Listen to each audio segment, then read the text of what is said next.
আমাদের জুমার ধারাবাহিক আলোচনা চলতেছিল মসজিদের আদব সম্পর্কে। আল্লাহ তাআলা যদি তৌফিক দান করেন, সেই ধারাবাহিকতা বজায় রেখে আজকেও মসজিদের আদব সম্পর্কে আলোচনা করব ইনশাআল্লাহ। আরবি বছরের গণনা অনুযায়ী এই মাসটা চলতেছে রবিউল আউয়াল মাস। আজকে রবিউল আউয়াল মাসের 2 তারিখ, অর্থাৎ নবীজির জন্মের মাস, আগমনের মাস হিসাবে রাসূল সাল্লাল্লাহু আলাইহি ওয়াসাল্লামের সিরাতের উপরে আলোচনা করা জরুরি। যেহেতু আমি এর আগে আপনাদেরকে সিরাত সম্পর্কে অনেক আলোচনা করেছি, গত বছর রাসূলের জীবনী সম্পর্কে 11 জুমায় আলোচনা করেছিলাম আলহামদুলিল্লাহ।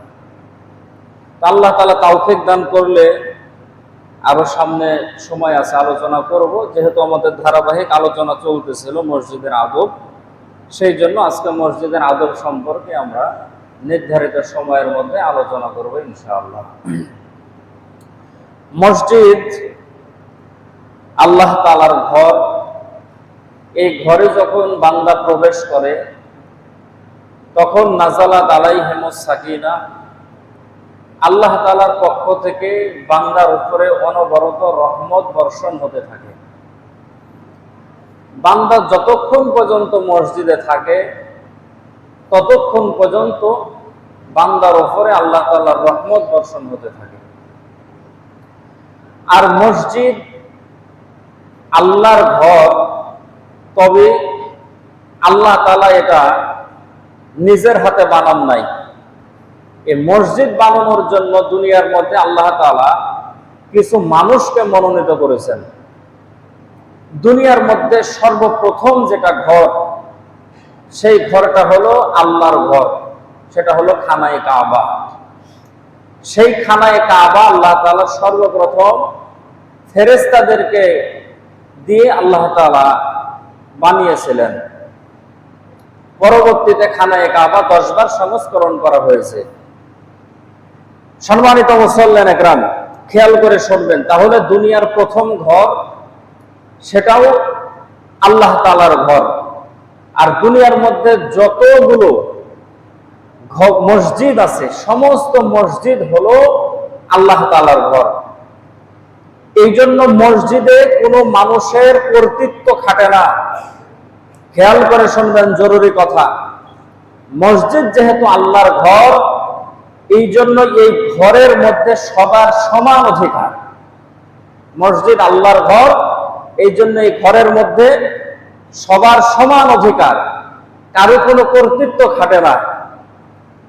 যে একজন আসার পরে মসজিদের মধ্যে দাপট খাটাবে যে এই জায়গা আমার বাপের দেওয়া, আমার দাদা দিয়েছে এই জায়গা, আমার নানা দিয়েছে এই জায়গা, বা আমার উমুকের দেওয়া এই জায়গা, বা এই মসজিদে আমার 10 লক্ষ টাকা অনুদান আছে, এই মসজিদের ছাদের যা টাকা সব আমি দিয়েছি, মসজিদের যা টাইলস সব আমি দিয়েছি, এই মসজিদ নির্মাণে আমার এতগুলো আমি সময় ব্যয় করেছি, এই কর্তৃত্ব কারো খাটবে না। মসজিদের জায়গা যখন মানুষ অক্ষ করে দেয়, এটা আল্লাহর হয়ে যায়। এই ঘরের মধ্যে প্রত্যেকটা যারা মুমিন মুসলমান বান্দা, তাদের সমান অধিকার। এই জন্য মানুষ যখন যে জায়গায় আসবে, যেই জায়গা পাবে, মানুষ সেই জায়গাতে বসবে, কারোর জন্য নির্ধারিত জায়গা থাকবে না। যেটা চেয়ারম্যান সাহেবের জায়গা, এটা মেম্বার সাহেবের জায়গা, এটা মসজিদের সভাপতির, এটা সেক্রেটারির, এটা অমুকের জায়গা, এটা অমুক মুরলের জায়গা, এরকম নির্ধারিত কোনো জায়গা থাকবে না। কারণ মসজিদ সবার আল্লাহর ঘর, এখানে সবার সমান অধিকার। এখানে কোনো ব্যক্তির ব্যক্তিত্ব চলবে না। এটা আল্লাহর ঘরের মর্যাদা, আল্লাহর ঘরের সম্মান। এই জন্য মসজিদে যখন মানুষ প্রবেশ করবে, তখন মানুষ আল্লাহর গোলাম হয়ে প্রবেশ করবে। এরকম মুশান নিয়ে প্রবেশ না করা যে আমি এই মসজিদের খতিব, আমি এই মসজিদের ইমাম, আমি এই মসজিদের খাদেম, আমি এই মসজিদের খেদমতে আছি, আমি এই মসজিদের খাদেম, এই মনে করে মসজিদে প্রবেশ করা। মসজিদের যিনি মুতাওয়াল্লি, তিনি মসজিদে প্রবেশ করবেন, আল্লাহর শুকরিয়া আদায় করবেন যে এলাকার মধ্যে এত মানুষ আছে, তার ভিতর থেকে আল্লাহ তাআলা তার ঘরের খাদেম হিসাবে আমাকে কবুল করেছেন, এই ঘরের খেদমত করার মতো আমাকে সুযোগ দিয়েছেন, গোলাম হয়ে মসজিদে প্রবেশ করবে। মসজিদের ইমাম, মসজিদের মুয়াজ্জিন, মসজিদের খাদেম, মসজিদের কমিটি, মসজিদের সাধারণ মুসল্লি যখন মসজিদে প্রবেশ করবে সবাই এক সমান, সেখানে কোনো পরিচয় চলে না, কারণ মসজিদ আল্লাহ তাআলার ঘর, সবাই গোলামি করার জন্য মসজিদে প্রবেশ করে। সম্মানিত মুসল্লিয়ান ইকরাম, মসজিদের কাজগুলো আল্লাহ তাআলা যাকে তাকে দিয়ে করান না। যেই সমস্ত হাতগুলো মনোনীত, যাদেরকে আল্লাহ তাআলা পছন্দ করেন, যাদের কাজ কর্ম আল্লাহ তাআলা ভালোবাসেন, তাদেরকে দিয়ে আল্লাহ তাআলা মসজিদ, মাদ্রাসায় এই সমস্ত কাজগুলো করান। কারণ প্রথম ঘর আল্লাহ তাআলা বানিয়ে নিয়েছেন ফেরেশতাদেরকে দিয়ে। আল্লাহ রাসূল সাল্লাল্লাহু আলাইহি ওয়াসাল্লাম মক্কা থেকে যখন মদিনায় হিজরত করেন, যেই অঞ্চল দিয়ে আল্লাহর রাসূল মদিনায় প্রবেশ করেছিলেন সেই এলাকার নাম হলো কুবা। সেই জায়গায় আল্লাহ রাসূল 13 দিন অবস্থান করেছিলেন। সেই জায়গায় একটা মসজিদ বানিয়েছিলেন, মসজিদে কুবা। মসজিদে নববীর পাশেই, এটা আমরা কিতাবে পড়েছি, এখনো চোখে দেখার সুযোগ হয় নাই। সেই মসজিদে কুবা আল্লাহর রাসূল নিজের হাতে নির্মাণ করেছেন। সেই মসজিদে কুবাতে একটা হাদিস লেখা আছে, সেটাও পড়েছি, এবং রাসূল সাল্লাল্লাহু আলাইহি ওয়াসাল্লামের স্পষ্ট হাদিস যে কোনো ব্যক্তি যদি মসজিদে কুবায় যাওয়ার পরে 2 রাকাত নামাজ আদায় করে, আল্লাহ পাক রব্বুল আলামিন তাকে একটা কবুল উমরা হজের সওয়াব দান করে। রাসূল সাল্লাল্লাহু আলাইহি ওয়াসাল্লামের জীবনের প্রথম মসজিদ মসজিদে কুবা। তাহলে নবীর হাত দিয়ে আল্লাহ তাআলা মসজিদ নির্মাণ করিয়েছেন। যুগে যুগে যতগুলো নবী এসেছেন, সমস্ত নবীরা দুনিয়ার মধ্যে আসার পরে আল্লাহ তাআলার ইবাদতখানা তৈরি করেছেন। এই জন্য যারা আল্লাহ তাআলার মনোনীত, তাদেরকে দিয়ে মসজিদ আল্লাহ তাআলা বানান, মাদ্রাসা বানান। সবার টাকা আল্লাহ তাআলা মসজিদে কবুল করেন না। সবার চেষ্টা, সবার মেহনত, সবার শ্রম, সবার বুদ্ধি আল্লাহ তাআলা মসজিদ মাদ্রাসার জন্য কবুল করেন না। হতে পারে একটা লোক আপনার কাছে খারাপ, হতে পারে একটা লোকের কাজকর্ম আপনার কাছে ভালো লাগে না, কিন্তু দেখতে পাচ্ছেন সেই লোকটা মসজিদ বানায়, সেই লোকটা মাদ্রাসা বানায়, দিনের কাজে সে অগ্রণী ভূমিকা পালন করে। বুঝতে হবে সেই লোকটা আপনার কাছে খারাপ হলেও লোকটা আল্লাহ তাআলার কাছে কোনো না কোনো দিক দিয়ে এগিয়ে আছে, এই জন্য তাকে দিয়ে আল্লাহ তাআলা দিনের এই খেদমতগুলো আঞ্জাম দিচ্ছেন। সম্মানিত মুসল্লিয়ান ইকরাম, তাহলে নবীজি সাল্লাল্লাহু আলাইহি ওয়াসাল্লাম মসজিদ নির্মাণ করলেন। যুগে যুগে যে সমস্ত নবীরা এসেছে তারা মসজিদ নির্মাণ করেছে, কিন্তু আমাদের দেশে কিছু পীর আছে, ওরা যেখানে যায় মসজিদ বানায় না, ওরা মাজার বানায়। আর মাজার যখন তারা বানায়, একজন মাজার বানায়, ওর বংশ শুদ্ধ ওই মাজার থেকে ইনকাম করে করে খায়।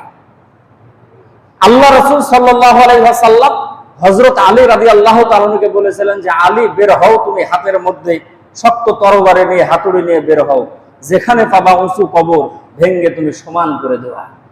সম্মানিত মুসল্লিয়ান ইকরাম, যেই ব্যক্তি কবরের মধ্যে শুয়ে আছে, সেই মাজারের মধ্যে শুয়ে আছে, সেই ব্যক্তি নিছক ভালো মানুষ ছিল, আল্লাহওয়ালা মানুষ ছিল, কিন্তু তার ভক্তরা যে আড্ডাখানা বানাই ফেলেছে সেই জায়গা কোনো সময় এই বিষয়গুলো শরীয়ত সমর্থন করে না। এই জন্য মুমিনের হাতে যদি বেশি টাকা হয়, তাহলে তার চিন্তা ভাবনা হবে মসজিদ নির্মাণ করা, মাদ্রাসা নির্মাণ করা। তবে এখানে কথা, মসজিদ সংক্রান্ত যতগুলো হাদিস আছে, একটা শব্দ সে জায়গায় আছে, মসজিদ সম্পর্কে, মাদ্রাসা সম্পর্কেও আছে, তবে অন্যান্য ক্ষেত্রে এই শব্দটা অনেক জায়গায় নাই। সেই শব্দটা হলো লিল্লাহ, সেই শব্দটা হলো লিল্লাহ। যে মসজিদ হবে একমাত্র আল্লাহর জন্য। নবীজি সাল্লাল্লাহু আলাইহি সাল্লাম বলেন, মান বানা লিল্লাহি মাসজিদা, যে মসজিদ হবে কার জন্য?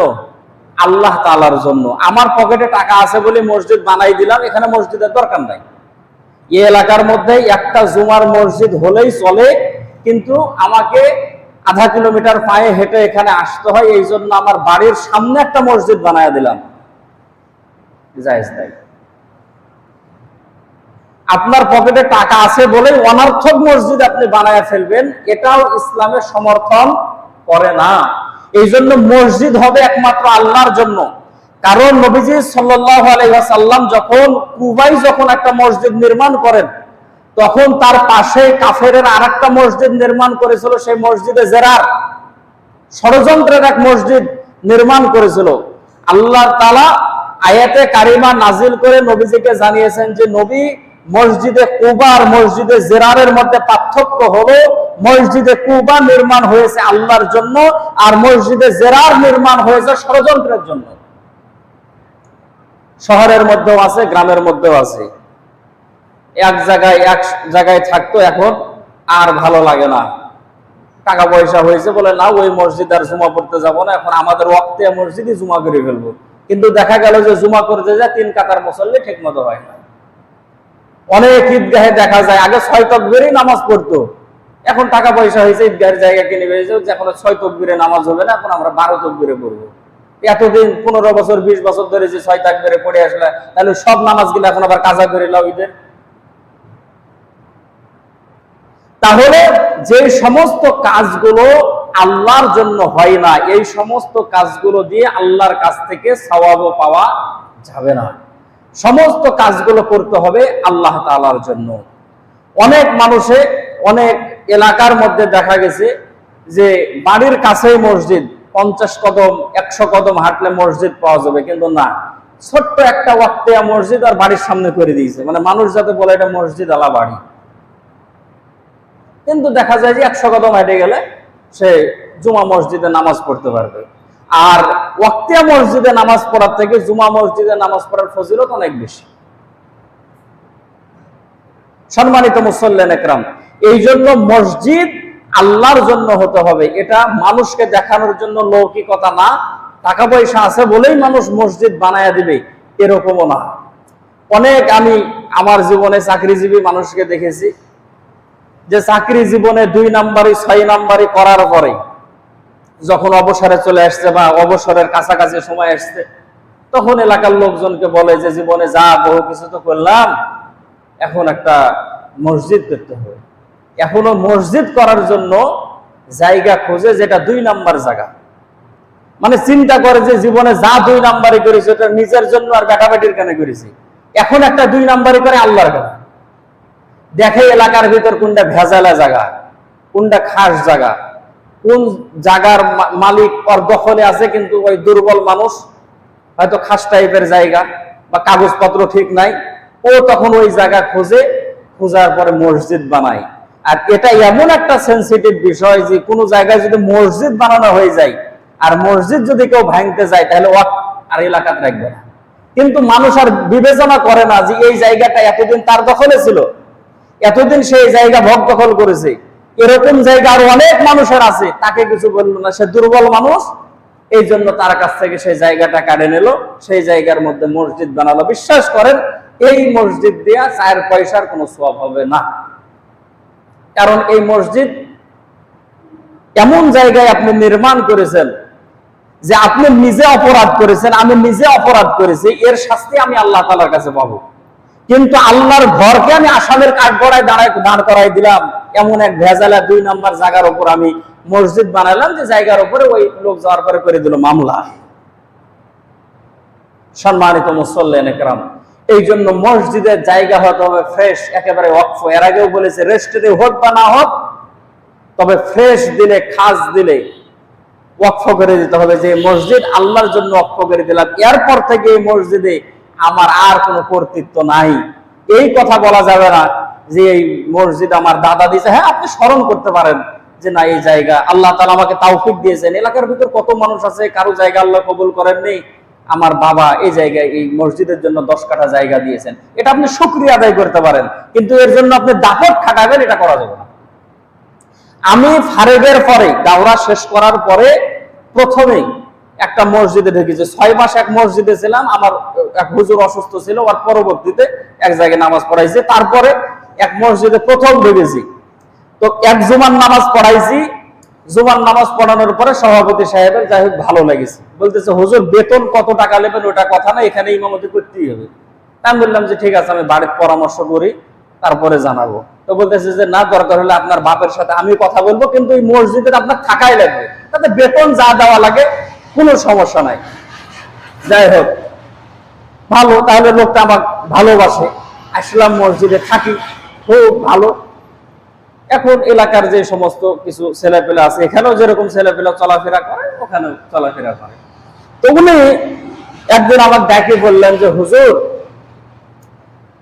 এখানে ইমামতি করলে যে যে ছেলেপেলের সঙ্গে আপনি ইয়ে করেন, সবাই 5 ওয়াক্ত নামাজ পড়ে আলহামদুলিল্লাহ, কিন্তু এদের সঙ্গে আপনি চলাফেরা করতে পারবেন না, আর আরো যাদের সঙ্গে চলেন তাদের সঙ্গে চলাফেরা করতে পারবেন না।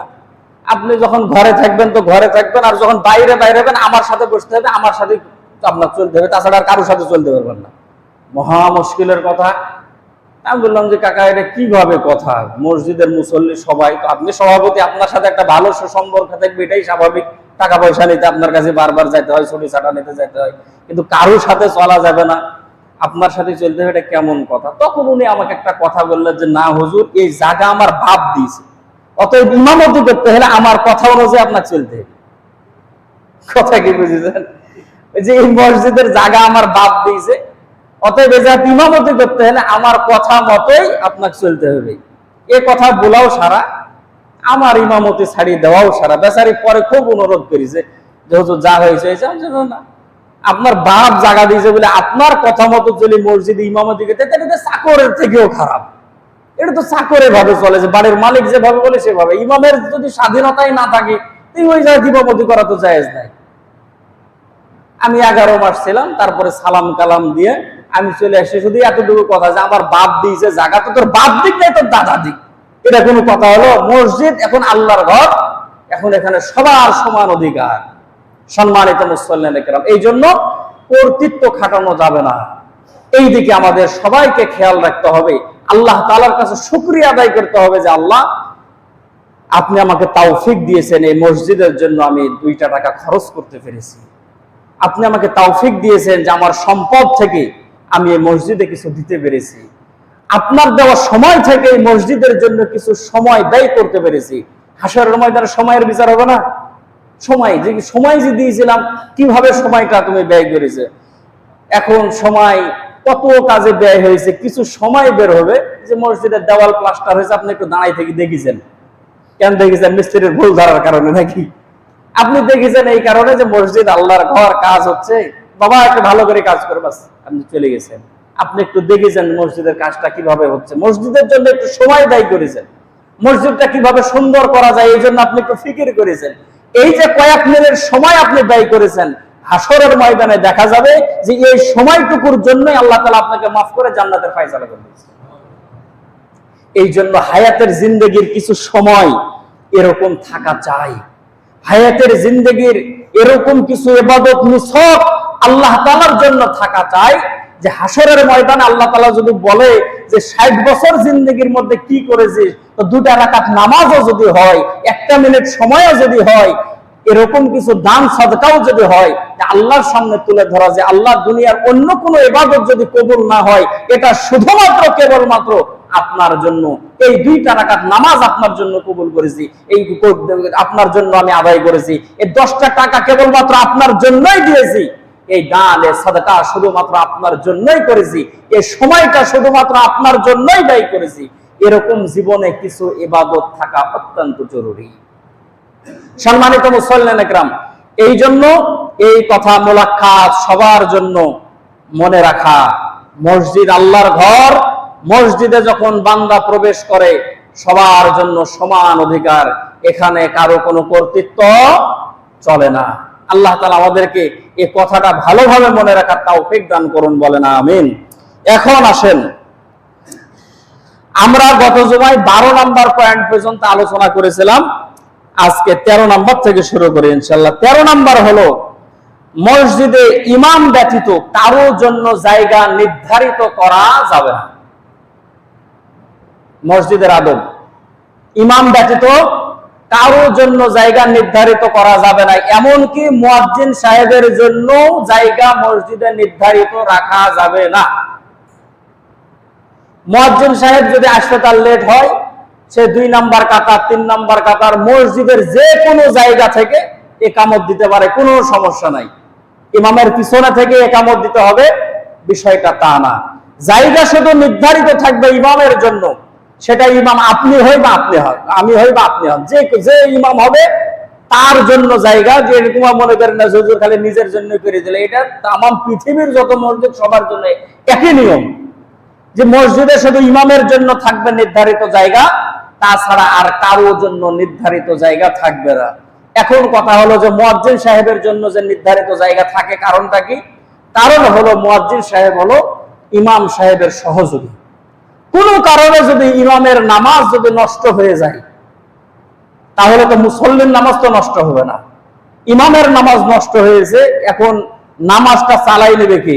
এখন মুয়াজ্জিনকে আপনি ইমামের পিছনে দাঁড়াইতে দিলেন না যে আপনি পিছনে যান, এমন একজন দাঁড়াইছে যে বম্বাস্টিক নুহাসা, পেটে জাল খাও দিলে আলিফ বাড়াবে না, ওই দাঁড়াইছে একেবারে ইমামের পিছনে বরাবর।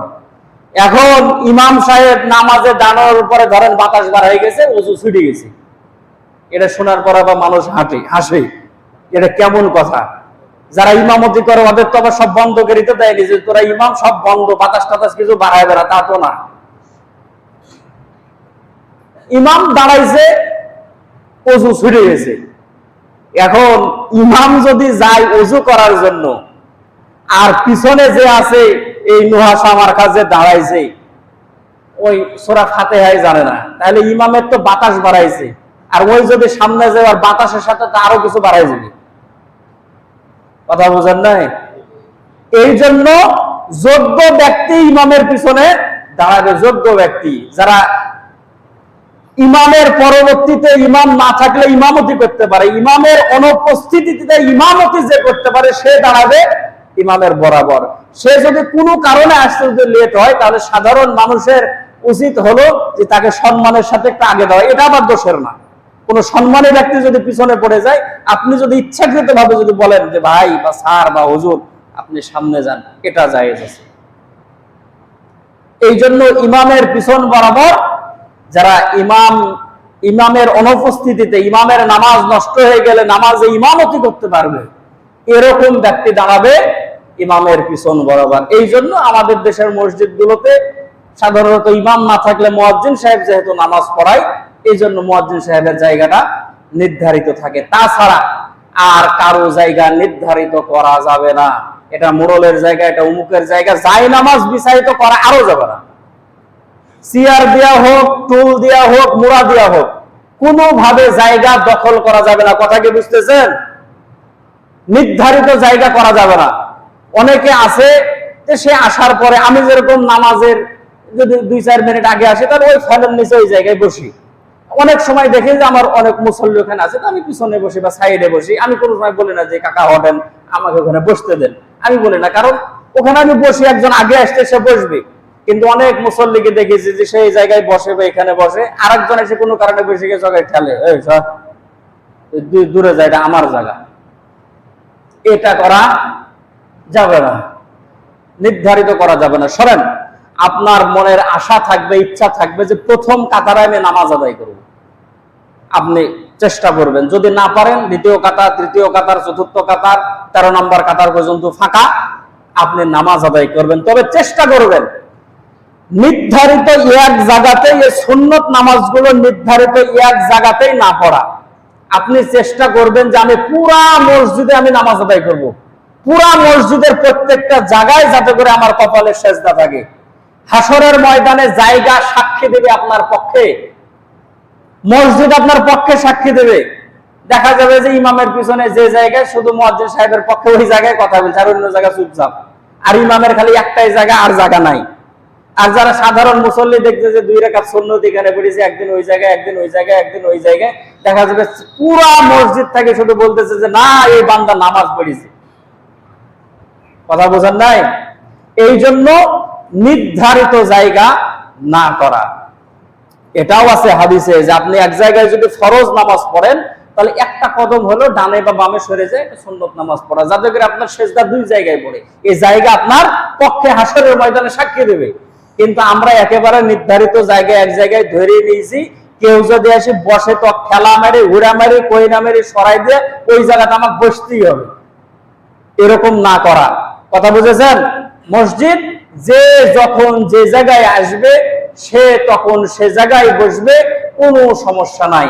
তবে আপনি যদি দেখেন যে কোনো সম্মানিত ব্যক্তি এখানে আসছে, কোনো যোগ্য আলেম আসছে, বা এলাকার ভিতরে কোনো সম্মানিত ব্যক্তি দূর দূরান্ত থেকে সে মুসাফির মানুষ আসছে, আপনি তাকে চিনেন জানেন, তাহলে আপনি ইচ্ছা করলে সম্মানের খাতিরে আপনি তাকে সামনে আগায় নিয়ে আসতে পারেন, বা তার জন্য আপনি সম্মানে জায়নামাজ দিতে পারেন, যে ভাই আপনি জায়নামাজে পড়েন। এটার দ্বারা এলাকার সম্মানও বৃদ্ধি হবে। বাইরের কোনো আলেম এসছে, আপনি চিনেন, তাকে যদি আপনি একটা জায়নামাজ যদি আগায় দেন, তাহলে সে বাইরে যাওয়ার পরে বলবে যে না, যে গ্রামে গেছিলাম নামাজ পড়েছি, সে ওই জায়গায় আমাকে একজন কিন্তু আমার জন্য জায়নামাজ আগায় দিয়েছে। এটা এলাকার জন্য সুনামের বিষয় হবে। এর জন্য আল্লাহ তাআলার কাছ থেকে আপনারা যাজা পাবেন। তাহলে এই বিষয়টা তো ক্লিয়ার হলো নাকি? ইনশাআল্লাহ, যে নির্ধারিত কোনো জায়গা কারোর জন্য থাকবে না, সে যাই হোক না কেন থাকবে না, শুধু কার জন্য থাকবে? ইমামের জন্য থাকবে। তাছাড়া কারোর জন্য নির্ধারিত জায়গা থাকবে না। যে যখন যে জায়গায় আসবে সে তখন সে জায়গায় বসবে। 14 নাম্বার, ময়লা দ্বারা মসজিদকে অপরিচ্ছন্ন না করা, এটা মসজিদের আদব। ময়লা দ্বারা মসজিদকে অপরিচ্ছন্ন না করা, এটা আমাদের মসজিদে একটু কম হয়, কিন্তু বর্ষার সময় বেকায়দা অবস্থা। শহরের মসজিদগুলোতে দেখা যায় যে ওযু করার পরে আসে, স্যান্ডেল সুন্দর করে ভাঁজ করে নিয়েছে, টপ টপ করে পানি পড়তেছে মসজিদে। এই মসজিদে না হলে বাইরে যাওয়ার পরে খেয়াল করবেন, যখন কোনো জায়গায় নামাজ পড়তে ঢুকবেন, পা ধুইছে, স্যান্ডেল ভিজেছে, এখন স্যান্ডেল সুন্দর করে 2 স্যান্ডেল ভাঁজ করে নিয়েছে, এখন স্যান্ডেলের মাথা দিয়ে পানি পড়ে, মসজিদ অপরিষ্কার হয়। এটা কোনো সময় এতটুকু যদি কমন সেন্স কারো না থাকে, তাহলে সে কি মুসলমান বলেন দেখি, যে স্যান্ডেলের পানি গড়ায়া মসজিদের ভিতরে পড়ে। এরকম যাতে করে না হয়। বেকায়দা অবস্থা হয় আমাদের মসজিদে বর্ষার সময়, অনেকে খালি পায়ে চলে আসে, ওই জায়গা থেকে শুরু করে এই জায়গা পর্যন্ত আসছে, আর পায়ের ছাপ একবার ইব্রাহিম আলাইহিস সালামের পায়ের মতো ছাপ বসাই দিয়েছে, কাদার দাগ বসাই দিয়েছে, ওই জায়গা থেকে এই জায়গা পর্যন্ত আসছে, খালি পা যে হাঁটিছে বুঝতে যাবে নামাজ পড়তে গেছে। আবার অনেক মুসল্লি, এখন আবার আপনারা পায়ের দিক তাকায়েন না, খবরদার, অনেক মুসল্লিকে আমি দেখেছি ওযু করে আসছে, পায়ের গুল্লাতে এত ময়লা কেন? এ কি 7 দিনে একবারও সুযোগ পায় না যে একটু গুল্লাটা পরিষ্কার করব? এই সুযোগ কি একবারও হয় না? জমির তো কত মানুষও কাজ করে, বাড়িতে আমি গেলে আমিও জমিতে যাই, আলহামদুলিল্লাহ আমার বাপের জমি আছে, আমিও জমিতে যাই। জমিতে গেলে যে পায়ে এত ময়লা থাকবে, এটা কে বলেছে বলেন দেখি? গোসলের সময় একটু পাটা ডলা যায় না? অনেকে স্যান্ডেলের দিক তাকানো যায় না, মানে ওই যে কিনেছে তারপর থেকে পানি বোঝায় ওই স্যান্ডেল দেখে নিচ্ছে। একটু স্যান্ডেল একটু পরিষ্কার করা, পায়ের গোড়ালিটা পরিষ্কার করা। অনেক মানুষ যখন সুন্নত করে, আমি পিছনে থাকলে আমি দেখি তো পায়ের কি অবস্থা, পা ফাইটে গেছে ভালো কথা, কিন্তু পায়ে এত ময়লা থাকবে কেন? আর বর্ষার সময় তো আরো বেকায়দা, কাদা নিয়ে মসজিদে প্রবেশ করে। এরকম ময়লা দ্বারা যাতে করে মসজিদ অপরিষ্কার না হয়। আরো বেকায়দা হলো যে অনেক মুসল্লি আসে, আসার পরে নাকের ভিতর হাত দিয়ে মেডিসিন বাইরে করে ট্যাবলেট বানায় বসে থেকে। নাকের ভিতর কি যে সোনার কমে আছে, হাত দিয়ে ঘোরায় ঘোরায়, আবার ডলে, আবার সুন্দর করে দেখে, টিপ দিয়া ছেড়ে দেয়, মানে মুয়াজ্জিন সাহেব আছে সাফ করে ফেলে দিবে। অন্য কথা হয় না, এসে একবারে দাড়ি দাড়ি দাড়ি দাড়ি লাইটের মধ্যে তুলে ফেলে দিবে, মাথার চুল আয়নার সামনে দাঁড়ায় গেছে, দরজার সামনে এরকম এরকম এরকম চুল করতেছে, দাড়ি করতেছে, নাকের ময়লা, নখ ফুটরাইতেছে, বিভিন্ন কায়দায় মসজিদ অপরিষ্কার করে। আমাদের মতোই মসজিদে আসার পরে নেক অর্জন করবে কি, সওয়াব অর্জন করবে কি, মসজিদের মধ্যে ময়লা ফেলে সে গুনাহগার হয়, ময়লা ফেলে সে গুনাহগার হয়। কিন্তু মসজিদ পরিষ্কার পরিচ্ছন্ন রাখা এটা সবারই দায়িত্ব। যারা দায়িত্বে আছে তার তো দায়িত্ব আছে, যে মসজিদ পরিষ্কারের যার দায়িত্ব আছে সে তো দায়িত্ব পালন করবেই। কিন্তু এছাড়াও যদি দেখেন যে মসজিদে কোনো ময়লা পড়ে আছে, তাহলে ডাক দেওয়া না, মসজিদ যে পরিষ্কার করার দায়িত্ব দেওয়া আছে, যে ময়লা যে দায়িত্ব সে তো প্রতিদিনই ঝাড় দিল, প্রতিদিনই ময়লা পরিষ্কার করলো। আল্লাহ রাসূল সাল্লাল্লাহু আলাইহি ওয়াসাল্লাম হাদিস শরীফের মধ্যে বলেন, যে ব্যক্তি মসজিদ থেকে একটা বালি কণা সমান মসজিদ থেকে বের করে ফেলে দিল, আল্লাহ তাআলা তার কলব থেকে একটা গুনাহ বের করে ফেলে। তাহলে পুরা মসজিদটা ঝাড়ু দিলে কতগুলা ধুলা বের হয়? আপনার আমল নামা থেকে কতদিন, তাহলে আমল নামা থেকে কতগুলো গুনাহ তাহলে আল্লাহ তাআলা কাটিয়ে দিবে। কিন্তু না, মুয়াজ্জিন সাহেব এই যে ময়লা হয়ে আছে, মুয়াজ্জিন সাহেব তো ঝাড় দিয়া দিয়া সব সওয়াব মুয়াজ্জিন সাহেবের আমল নামায় চলে গেল, আমার আমল নামার মধ্যে আপনার আমল নামার মধ্যে কিচ্ছু থাকলো না। এই জন্য সময় যদি থাকে চেষ্টা করা যে মসজিদ একটু আমি পরিষ্কার করব, মসজিদটা একটু আমি ঝাড়ু দেব, মসজিদ ঝাড়ু দেওয়া পরিষ্কার করা এটা সওয়াবের কাজ। আল্লাহর নবীরা পরিষ্কার করেছেন মসজিদ। এই সৌদির যিনি বাদশাহ আছেন ওনাকে কি বলা হয়? খাদেমুল হারামাইন ও শারাফাইন, যে দুই মসজিদের খাদেম বলা হয়। আর আমরা শুধু খাদেম মনে করি যে মসজিদ যাক পরিষ্কার করার কারণে 3000 টাকা বেতন দেওয়া দিয়েছে, ওই শুধু খাদেম, আর কেউ খাদেম না। আর মসজিদে যদি খাদেম থাকে তাহলে ওই মসজিদের মুয়াজ্জিন আর ইমামের মুশান অন্যরকম, জীবনে বারণ হাতে নেবে না। আমি ইমাম অনেক দেখেছি, ইমামের দেখেছি আমি এরকম যে মুয়াজ্জিন সাহেব নাই, বলে গেছে যে ভাই আমি তো থাকবো না, আজান দিয়ে ইমাম বলতেছে যে না আমি আজান দিতে পারবো না, আমার প্রেস্টিজ নষ্ট হইবে। আর ইমামতি করাই জায়েজ নাই। আজান দিলে বলে আর প্রেস্টিজ নষ্ট হবে যে আমি খতিব, আমি বক্তা, আমি ওয়াজ করি বেড়াই আর আমি আজান দেব। এটা মুয়াজ্জিনের কাজ, আজান দেবে। সে আল্লাহর বান্দা বুঝলো না যে আমার যে দায়িত্ব আছে সেটা তো আমি পালন করবই। আর আমি মসজিদের মাইকে যদি আজান দেই, যতগুলো মাখলুকাত এই আজানের আওয়াজ শুনবে, শুধু মানুষ না, গরু, ছাগল, হাঁস, মুরগি, বতক, ভেড়া, দুম্বা যা আছে, এমনকি গাছপালা, জড় বস্তু যেগুলো আছে, যতগুলো বস্তু আপনার আজানের আওয়াজ শুনবে, কিয়ামতের দিন সাক্ষী দেবে যে আল্লাহ এই বান্দা মানুষকে নামাজের জন্য মসজিদে ডেকেছে। কিন্তু এরকম চোখে পড়ে না যে মসজিদের ইমাম মসজিদ ঝাড়ু দেয়, আজানই দিতে চায় না। এরকম চোখে পড়ে না যে মসজিদের সভাপতি সাহেব মসজিদ ঝাড়ু দেয়, মসজিদের সেক্রেটারি সাহেব মসজিদ ঝাড়ু দেয়, চোখে পড়ে না। কিন্তু যারা মসজিদের কমিটিতে থাকে ওদেরই বেশি দায়িত্ব যে মসজিদ বেশি চকচকা ঝকঝকে পরিষ্কার করে রাখা, যাতে করে এলাকার ভিতর এত মানুষ আছে তার ভিতর থেকে আল্লাহ তাআলা আমাকে সুযোগ দিয়েছেন এই মসজিদের আমি সেক্রেটারি, এই মসজিদের আমি সভাপতি, এই মসজিদের আমি মুতাআল্লি, এই মসজিদের একজন আমি সদস্য, এই মসজিদ আমি চকচকা ঝকঝকে রাখবো। এটা মসজিদ কমিটির দায়িত্ব। কিন্তু না, এগুলো পাওয়া যায় না। শুধু দায়িত্ব হলো এসে ঝাড়ি মারা, যে সব ময়লা পড়ে আছে এগুলা পরিষ্কার হলো না কেন। তবে আলহামদুলিল্লাহ আমাদের সেক্রেটারি সাহেব ভালো, মাঝে মাঝে এসে আবার এই মেম্বারটা আবার বুঝি এই জায়গা পরিষ্কার করে দেয়। আলহামদুলিল্লাহ জুম্মার দিন এসে মাঝে মাঝে পরিষ্কার করে দেয়, যে হুজুর বসবে একটু পরিষ্কার করে দেয়। এটা ভালোবাসার লক্ষণ। সম্মানিত মুসল্লিন একরাম, এই জন্য মসজিদ পরিষ্কার পরিচ্ছন্ন রাখা এটা শুধু যারা দায়িত্বশীল তাদের না, প্রত্যেকের দায়িত্ব হলো যে মসজিদ যাতে করে সুন্দর থাকে, মসজিদ যাতে করে পরিচ্ছন্ন থাকে। একজন মানুষ সেজদা দিলে কপালের মধ্যে ধুলা লেগে যায়, এরকম যাতে করে না হয়, মসজিদ যাতে করে সুন্দর থাকে। এটা মসজিদের যারা দায়িত্বশীল আছে কমিটির, তাদের জন্য জরুরি দায়িত্ব। ইমাম, মুয়াজ্জিন, সাধারণ যারা মুসল্লি আছে প্রত্যেকের জন্য দায়িত্ব যে মসজিদ সুন্দর রাখা। মসজিদে যদি আপনি দেখেন কোনো ময়লা পড়ে আছে, তাহলে সাথে সাথে নিজ দায়িত্বে এটা পরিষ্কার করে নেওয়া, যে মসজিদ আমি পরিষ্কার করলাম, এর সওয়াব, এর জাযা আল্লাহ পাক রব্বুল আলামিন আমাকে দিবেন। এজন্য করবেন তো ইনশাআল্লাহ। সময় পেলে, সুযোগ পেলে অবশ্যই মসজিদ আমরা পরিষ্কার করব, আর ইচ্ছাকৃতভাবে কোনো সময় মসজিদ অপরিষ্কার করব না। 15 নাম্বার, মসজিদে বসে থেকে বেফাইসা বেহুদা কথাবার্তা না বলা। মসজিদ অনেক জায়গায় ক্লাব ঘর বানাই ফেলেছে। দুনিয়ার যত গল্প সব আসে মসজিদ। কার জমিতে বীজ দেওয়া হলো, কার ধান লাগানো হলো, কার জমিতে পানি লাগবে, কার দোকানের ব্যবসা হলো, মানে 12 ধরনের যত গল্প সব আসে মসজিদের মধ্যে। এগুলো না করা। একটা হলো অপ্রয়োজনীয় কথা, একটা প্রয়োজনীয় কথা, আর একটা হলো বেফাইসা কথা।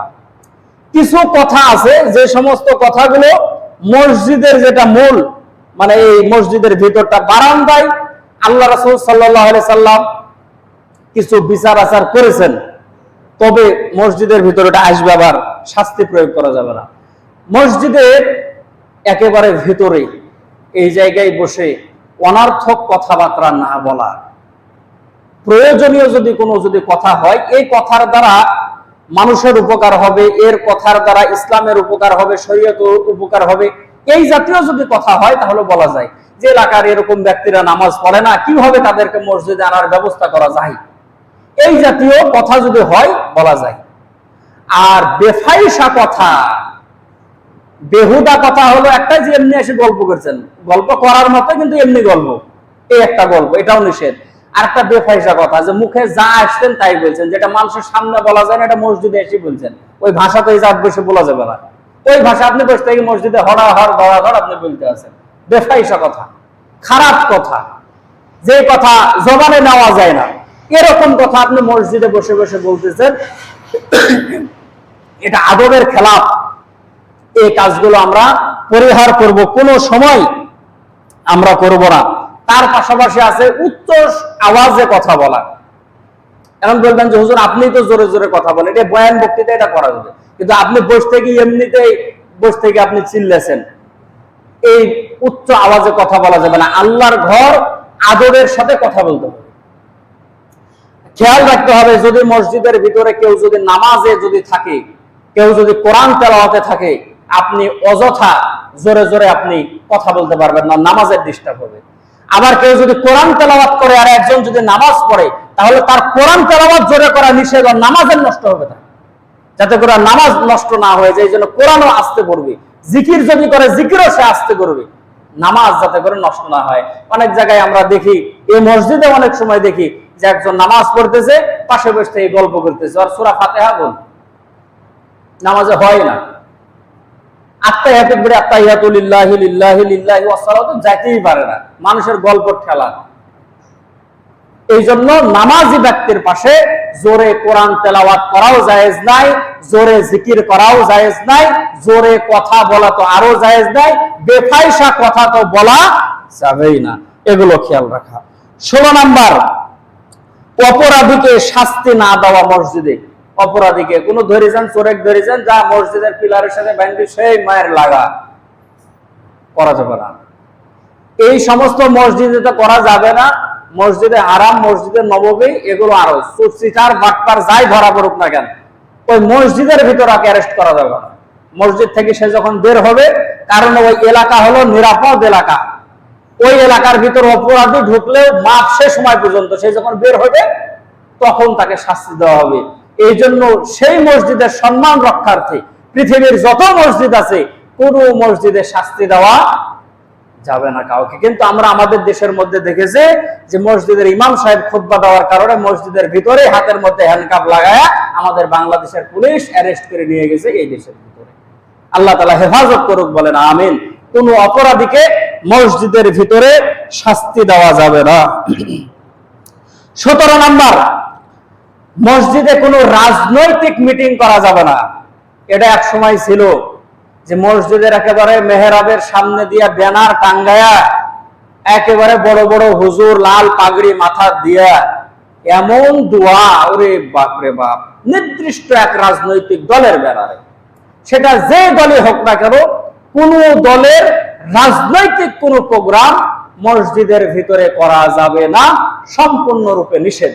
কারণ কোরআনে রাজনীতির কথা আছে, এটা ঠিক, তবে আমাদের দেশের যে প্রচলিত যে রাজনীতি, শুধু এই দেশ দিয়ে না, সারা পৃথিবীতে এখন যে রাজনীতি চলতেছে, এই রাজনীতি হলো একজনের গীবত, একজনের সমালোচনা, একজনের নিন্দা করা, আরেকজনকে কিভাবে মারবো, আরেকজনকে কিভাবে ধরবো, আরেকজনকে কিভাবে জেলে ভরবো, আরেকজনের কিভাবে ক্ষতি করবো, এই ষড়যন্ত্র নিয়ে ব্যস্ত।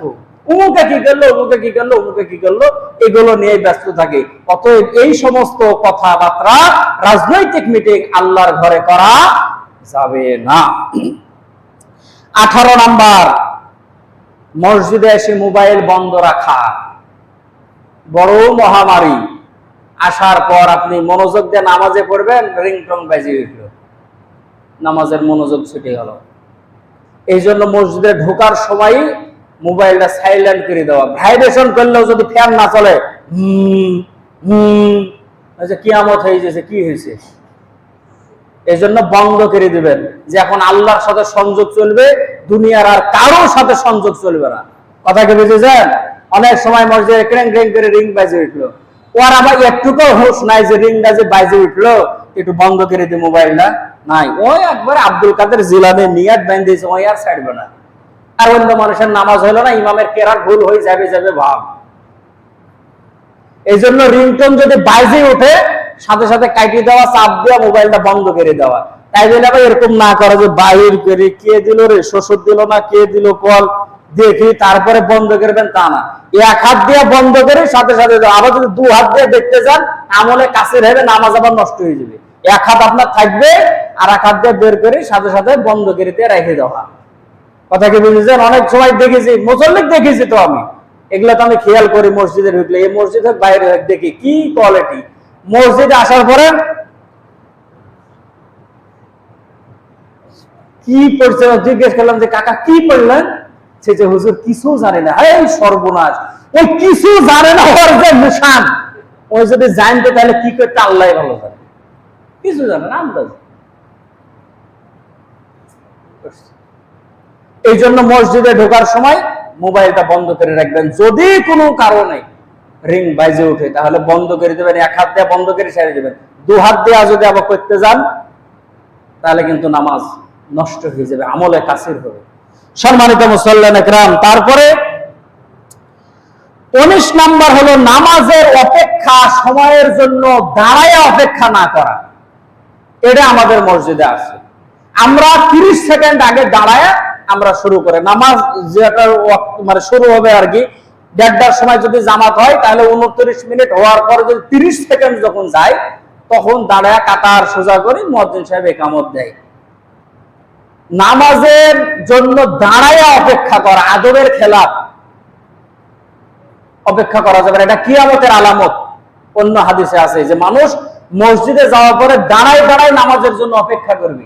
এই অপেক্ষা দাঁড়ায় দাঁড়ায় করা যাবে না, বসে থেকে নামাজের অপেক্ষা করতে হবে। তবে যদি 2-5 সেকেন্ড হয় যে এখনই দাঁড়ায় যাবে সেটা ভিন্ন কথা, কিন্তু 1 মিনিট 1.5 মিনিট আছে। আমি এই জায়গায় বসে থেকে বেকাই দাঁত পড়ে যাই যে মুরব্বী মানুষ এসে দাঁড়ায় আছে, এখন আমি এসে বসে থেকে ঘোরের দিক বলে 1.5 মিনিটের সময়ই যায় না।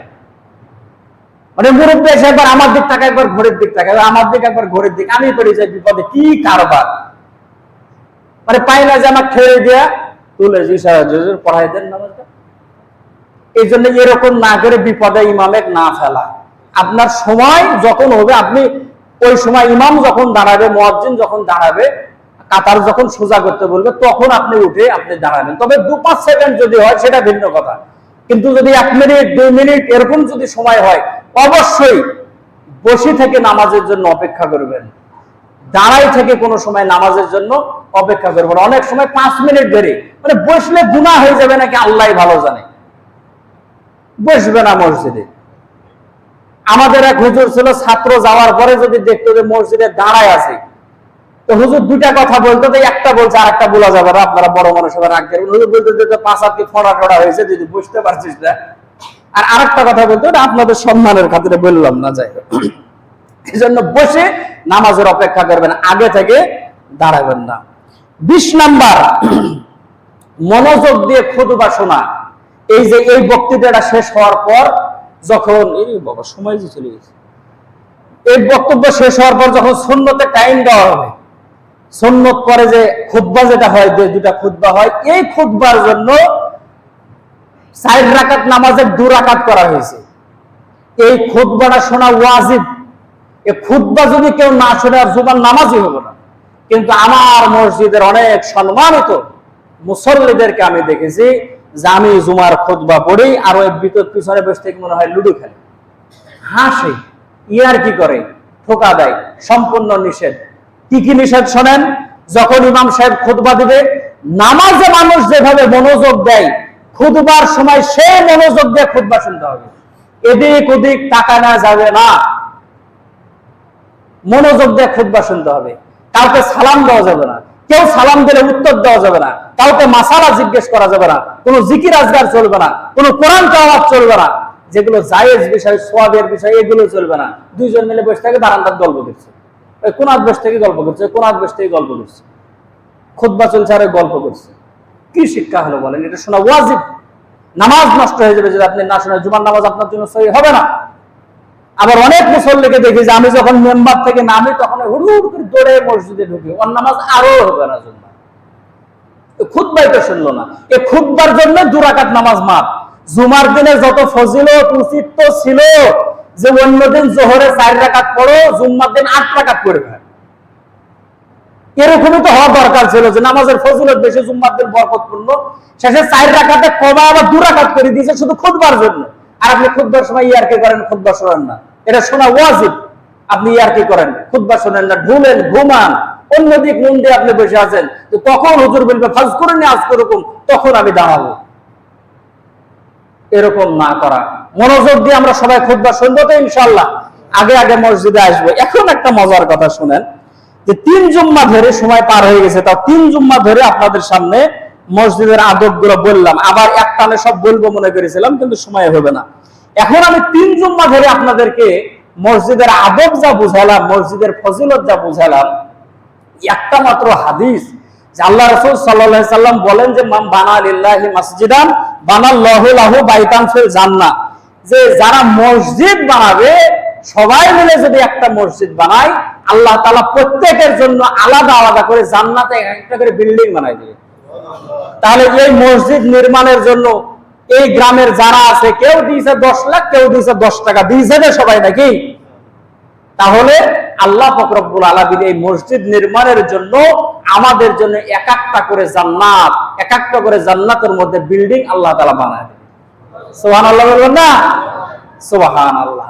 আমাদের দেশের মধ্যে ওই সৌদি আরবের টাকায় বাংলাদেশের মধ্যে 560টা মডেল মসজিদ হয়েছে, 560টা, 8,000 কোটি টাকা।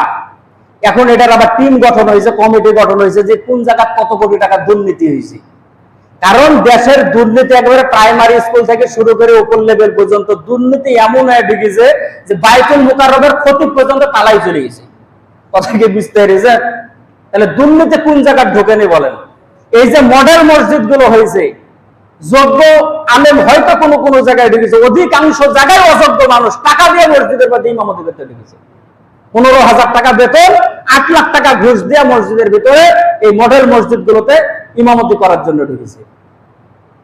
আমাদের দেশের 560টা মডেল মসজিদ। আমরা যখন সরকারের কোনো বিষয় নিয়ে যখন কথা বলি, তখন আমাদেরকে বলে যে হুজুর সরকারের খারাপ দিক দেখেন, মডেল মসজিদ গুলা যে বানালো এগুলা দেখেন না, এগুলার কথা যে আপনারা কোনোদিন বলেন না। তো বলবো কেমন করে? আমি বলি যে বেটা বাপের মাথার তেল দিয়ে দেয়। কথা কি বুঝেছেন? বাপের মাথার তেল দেয়, তাহলে তো বাপ আরাম পাওয়ারই কথা নাকি? কিন্তু বাপ খালে মুখ কেমন করে, তো সামনে থেকে মানুষ দেখে যে বাপ কত খারাপ রে, বেটা মাথার তেল দিয়ে দেয়, বাপের তো হাসির কথা, কিন্তু বাপ এরকম করে মনে হচ্ছে কি কষ্টের ভিতর আছে। আর একজন লোক পিছ থেকে বলে যে ওই তো ডাইন হাত দিয়ে তেল দেয় আর বাম হাত দিয়ে বাপের পিঠে চিমটি দেয়। কথা কি বুঝেছেন? ডাইন হাত দিয়ে তেল দেয় আর বাম হাত দিয়ে বাপের গুটেছে, সুচ দিয়ে গুটেছে। তাহলে বাপ হাসবে তেল দেওয়ার? দেশের 560টা মডেল মসজিদ হলো, আর মডেল মসজিদে যারা মডেল ইমামেরা ইমামতি করবে তাদেরকে জেলের ভিতর ভরে দেওয়া হলো। কথা বোঝেন নাই? তাহলে একদিক বানাইলো মডেল মসজিদ, আর একদিক যারা মডেল ইমাম হওয়ার যোগ্য তাদেরকে ভরে দিল জেলের ভিতরে। আর এই প্রশংসা আমরা কিভাবে করব বলেন? আর এই 560টা মসজিদ করার কারণে মৌলবি কিছু হয়েছিল দালাল। সুবহানাল্লাহ। একবারে স্লোগান দিতে দিতে মাথা টুপি কাট করে ফেলে দিল, বললো প্রধানমন্ত্রী আপনি জান্নাতে। ওই মৌলবিকে এখন খুঁজেই পাওয়া যাচ্ছে না, যে তোর নেতৃত্ব জান্নাতে চলে গেছে দিল্লি, এখন তোক এখন আয়না ঘরে ঢুকানো হবে। ওই মৌলবিকে আর পাওয়া যাচ্ছে না যে আপনি জান্নাতি। আয় রে বাপ রে বাপ, আল্লাহ রাসূল 10 জনাক বেরিয়ে গেছিল তুমি জান্নাতি, এটা 11 নাম্বার হয়ে গেল এই ফতোয়া দিয়ে, যে 11টা এখন পূরণ হয়ে গেল যে আপনি জান্নাতি। কত দালাল ওলামায়ে সু সরকারের কাছে কাছে থাকিছে, সরকারের ঘি ভাত খাইছে, আর সরকারের পক্ষে তারা কথা বলেছে। যখন বাংলাদেশের হক্কানি আলেম ওলামা বললো যে মূর্তি বানানো হারাম, মূর্তি বানানো যাবে না, তখন কিছু মৌলবি টিভি বসাই দিল, বললো যে এগুলো যদি মূর্তি হয় তাহলে খানায় কাবা এটাও মূর্তি। নাউজুবিল্লাহ বলবেন না? এসব মৌলবি গাছে এখন ফাঁসি দিয়ে মারা দরকার, বাইতুল মুকাররমের সামনে এখন ফাঁসি দিয়ে মারতে। সম্মানিত মুসল্লিয়ান ইকরাম, যা গেছে আমাদের জীবনে 15 বছর, এটা বলার না। 15 বছরের এখন এই যতগুলো মানে অন্যায় অবিচার আছে আমাদের দেশের মানুষ মনে হচ্ছে 15 দিনে ঠিক করবে, তাহলে আন্দোলন আর আন্দোলন। এখন আমার কথাটা, আমি আর অত বড় হুজুর না যে আমার কথা টিভিতে যাবে। আমার কথা যদি প্রচার যদি হতো যে দেশের সব মানুষ শুনবে, তাহলে আমি বলতাম যে আমাদের দেশ পুলিশ ছাড়াও চলছে, এখনো অনেক থানা পুলিশ ভয়ে যায়নি। পুলিশ ছাড়া যদি দেশ চলে তাহলে আনসার ছাড়া দেশ চলবে না। কথা বলেন না কেন? তো অনেক পুলিশ এখনো ভয়ে যাইছে না যে জানের বলে নিরাপত্তা, জানের নিরাপত্তা ওরে বাদ দিয়ে দেশে অনেক বেকার যুবক আছে, ওরে চাকরি দিতে। কথা বোঝার নাই? তোরা তো বহুত চাকরি করলি, 6 নম্বরে 2 নম্বরে বহুত করলি, যারে ভয় হয়েছে তোরা চলে যা, দেশে বহুত বেকার আছে, তোরা চাকরি করে। এটা আমার কথা। আন্দোলন তুমি 16 বছর কথা বললে না, আর 16 দিনে তুমি সব মিলিয়ে ডাক্তার করছে আন্দোলন। দেশে এমবিবিএস ডাক্তার বহুত বেকার ঘুরে বেড়াচ্ছে, তোরা মেডিকেল সাইডে চলে যা, আন্দোলন করে তোরা রাস্তার যে অন্য গুলারে চাকরি দিয়ে বসাই দিবে। এখন আমার এই কথা তো আর ঢাকা পর্যন্ত যাবে না, কথা বুঝতে পারলে না? এই কথা দিগ্রাম পর্যন্ত শেষ। তবে যদি এই কথা যদি সরকারের বিরুদ্ধে যদি যাইতো, আর ওই যদি ক্ষমতা থাকতো, তাহলে পরে আসর হওয়ার আগে আগে কুল্লু খালাস করে দিত, কোনো সমস্যা নাই। সম্মানিত মুসল্লিন একরাম, এই জন্য ধৈর্য ধারণ করা, দোয়া করা, এই 3টা জুমাই আপনাদের গুরুত্বপূর্ণ সময় নষ্ট করে যেটা বোঝানোর জন্য আমি চেষ্টা করেছি, মসজিদের আদব রক্ষা করা প্রত্যেকটা মুমিন মুসলমানের দায়িত্ব। আমরা মসজিদের আদব রক্ষা করে সকলে চলার চেষ্টা করব বলেন ইনশাআল্লাহ।